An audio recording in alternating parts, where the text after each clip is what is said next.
कहा जाता है कि एक डायन अपना प्रतिशोध 7 जन्मों के बाद भी नहीं भूलती। एक बार अगर डायन किसी के घर को देख ले तो वो अपनी प्रतिज्ञा पूरी होने तक उसे नहीं छोड़ती। तकरीबन 60 साल पहले की बात है। पहाड़ों के बीच बसे एक छोटे से गांव नील पर्वत में अंकित नाम का एक युवक रहता था। पिछले कई दिनों से अंकित को कोई काम नहीं मिल रहा था, जिससे उसके घर में आर्थिक तंगी आ गई थी। इसीलिए काम की तलाश में वो अपने गांव से काफी दूर निकल आया था। ये सर्दियों की घनी कोहरे से ढकी शाम थी। सूरज अस्त हुए काफी देर हो चुकी थी और चारों ओर कोहरे ने ऐसा पहरा जमा लिया था कि 5 फीट दूर की चीज भी साफ दिखाई नहीं दे रही थी। इस घने कोहरे की वजह से अंकित उन पथरीली और घुमावदार पहाड़ी रास्तों में भटक गया था। डर और निराशा अंकित को जकड़ रही थी। तभी उसकी नजर एक विशाल और घने पीपल के पेड़ के नीचे बैठी एक आकृति पर पड़ी। वहां एक बाबा बैठे हुए अपनी चिल्लम फूंक रहे थे। उस रात की साए साए करती भयानक खामोशी में किसी इंसान को देखकर अंकित की कुछ हिम्मत बंधी। अंकित धीरे से चलकर बाबा के पास जाकर बैठ गया। बाबा ने अपनी सुर्ख जलती हुई आंखों से अंकित की ओर देखा और पूछा, कहाँ वीरानों में भटक रहा है बच्चा? इधर का तो नहीं लगता।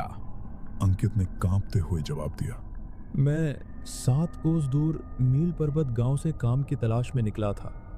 लौटते हुए अंधेरा हो गया और रास्ता भी भटक गया।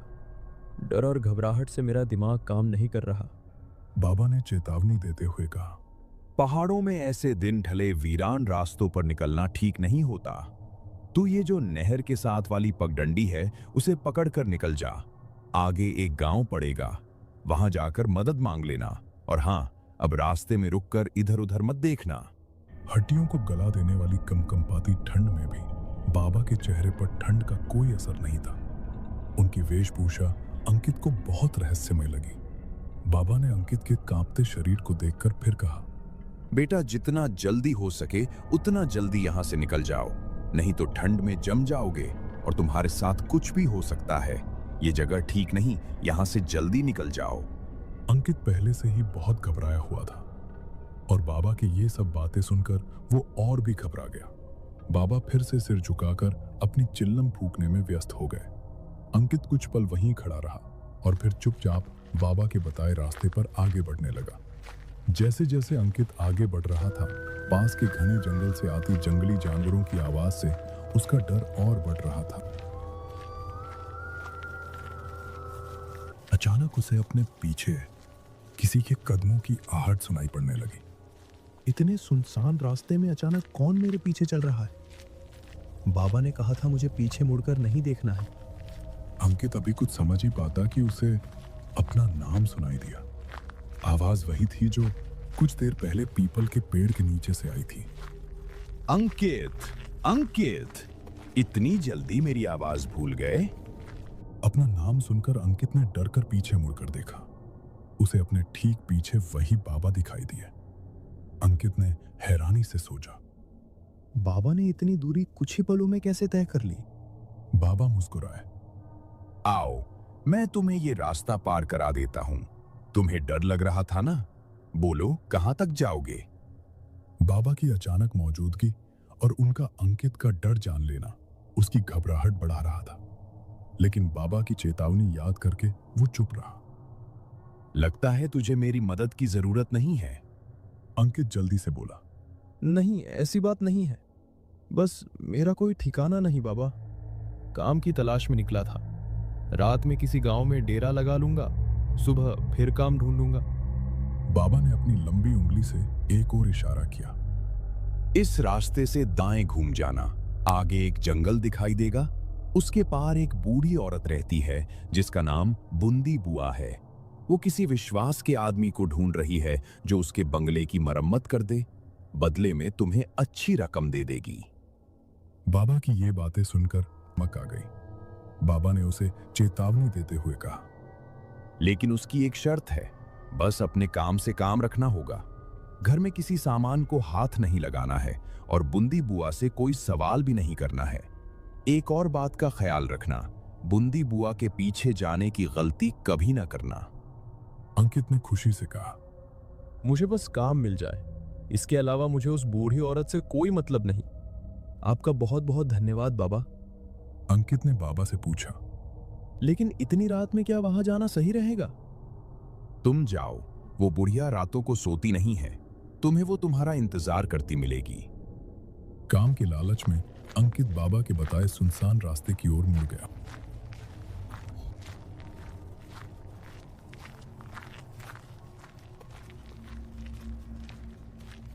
कुछ देर चलने के बाद अंकित को दूर एक पुराना सुनसान सा बंगला दिखाई दिया और सामने एक बूढ़ी औरत खड़ी थी। तभी उसने बोला, कौन हो? यहाँ क्या करने आए हो? अंकित ने जवाब दिया, माई, आपको मिस्त्री की जरूरत है, मैं आपका काम पूरा कर दूंगा। हाँ ठीक है, मुझे ज़्यादा सवाल करने वाले लोग पसंद नहीं। बातें नहीं, बस काम पर ध्यान देना।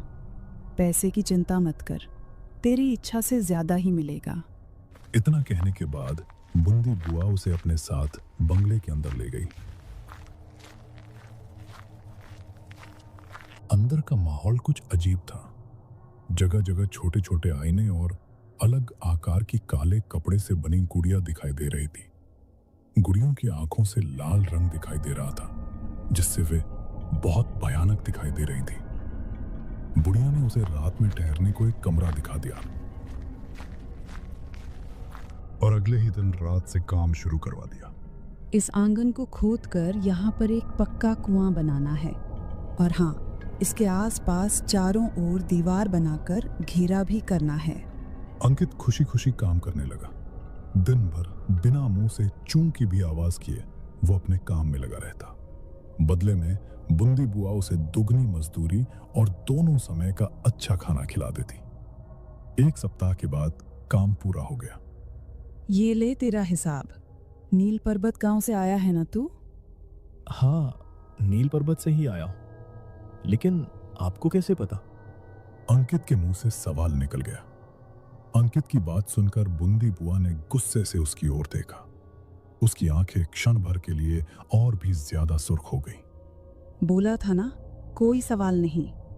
अंकित डर से कांप गया और तुरंत माफी मांगी। सुन, मेरा एक काम करेगा?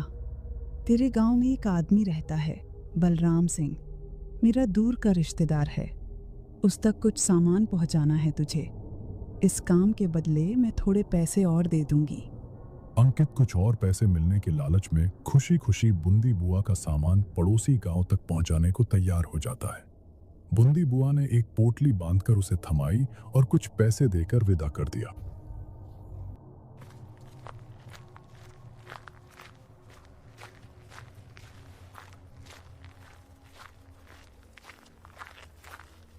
मेरा कार्ड खो गया है, ब्लॉक करने के लिए एक दबाएं। पोटली लेकर बलराम सिंह के घर पहुंच जाता है।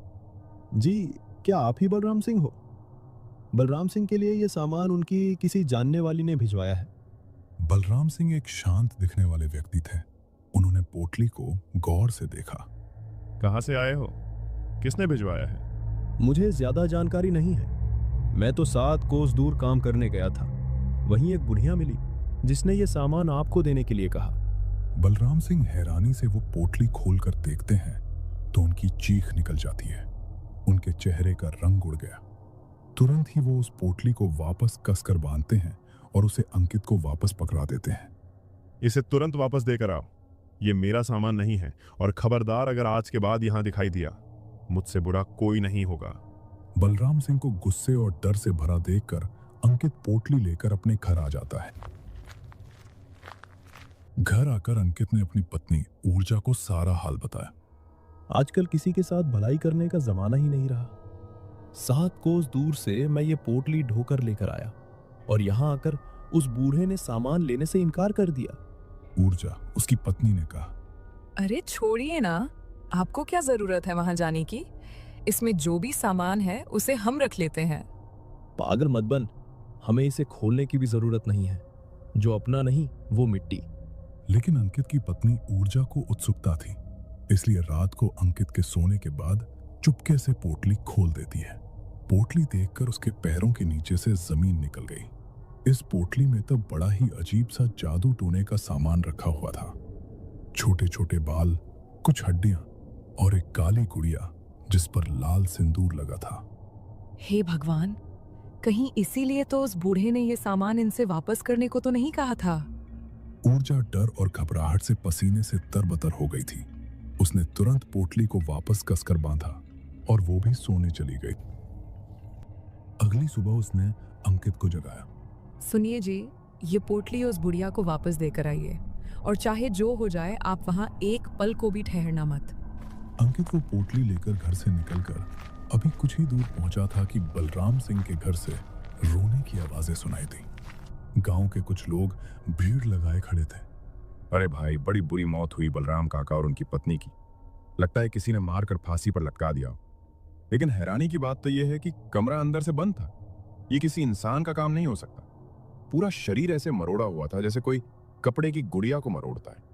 अंकित को गांव वालों की बात सुनकर एक जोरदार झटका लगा। उसे बलराम सिंह की कही हुई बातें और पोटली देखने के बाद डर से सफेद पड़ा चेहरा याद आने लगा। न जाने क्या पहेली है इस पोटली की। कल बलराम काका को मैंने ये पोटली दी और आज सुबह उनकी मौत हो गई। इतना कहने के बाद वहां से निकल गया। अंकित तेजी से बुंदी बुआ के बंगले की ओर बढ़ा जा रहा था।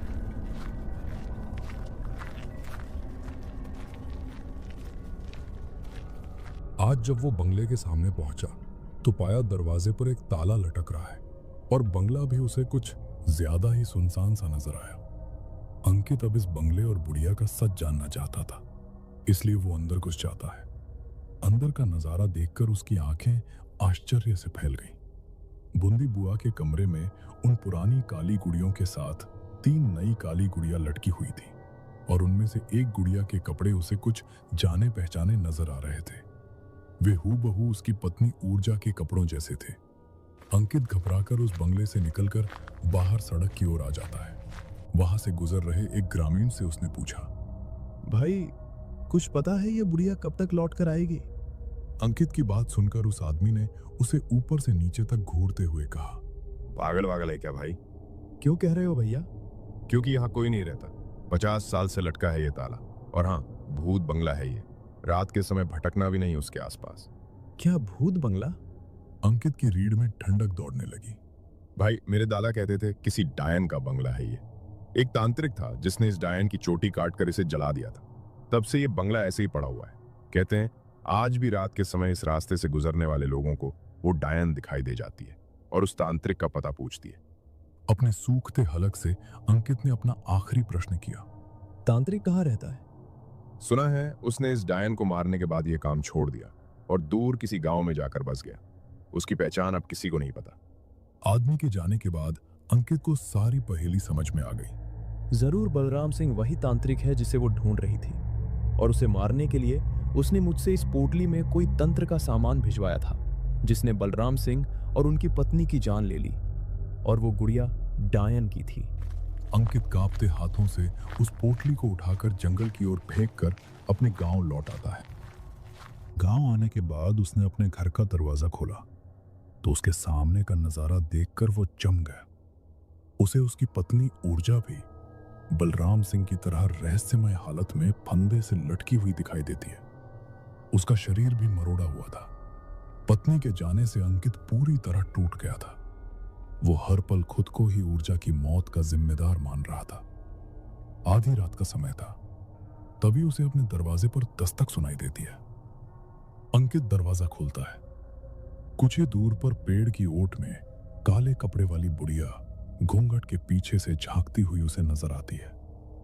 बुढ़िया की धीमी आवाज हवा में गूंजती है। अंकित ने समझ लिया, वो इस डायन के अंतहीन प्रतिशोध के चक्र में फंस चुका है। डायन ने अब उसे अपना नया मोहरा बना लिया था, जो उसका बदला लेने के लिए मजबूर था, क्योंकि जो पीछा छोड़ दे वो डायन नहीं